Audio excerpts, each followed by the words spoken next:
I have a contract with the New Yorker, and I really 90% of what I do is for the New Yorker. Is there a kind of particular story that you like the most doing?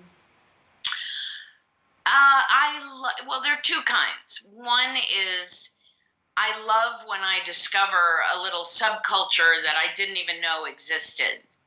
It's fascinating to me to learn about a little world.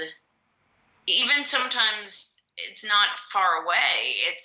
It doesn't require traveling across the world. And then the other is it's almost sort of the opposite, which is something that's very familiar that I feel that I know all about.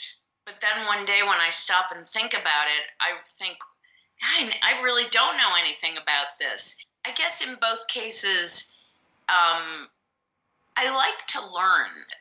What's more important for you? The anecdote, maybe a story behind that thing that you're making an article, or the information, the raw information of that article? I don't know. You have to cover. I think it has to be both. I think that it's not enough to make a story if it's just factual. I think there has to be a feeling of a story, of a narrative, something that you're eager to tell, not just a list of factual information. So usually there is some, either a person or a situation that makes the facts, makes it interesting to tell the facts. Susan, we would really like to option this. You want to make it into a movie? I want to know what it feels like to care about something passionately.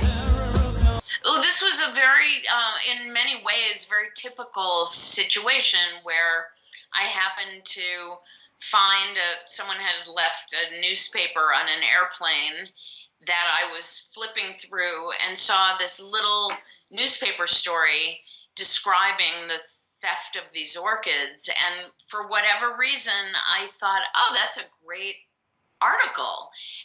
As soon as I got back to New York, I went to my editor. I said, I don't really know what's going on with this, but it sounds like a great story to me. She said, okay, go find out about it. I immediately thought, I'm on to a great story. I don't know why, because it was a weird story. It wasn't a typical story, but it just, all the people in it were so strange and so extreme and so committed to their crazy passion that it was really interesting for me as a writer. When I was almost done with the story, I felt immediately struck by the idea that it should be a book. At the same time, a producer had already optioned the story that was in the New Yorker. So they already decided they wanted to make a movie out of it.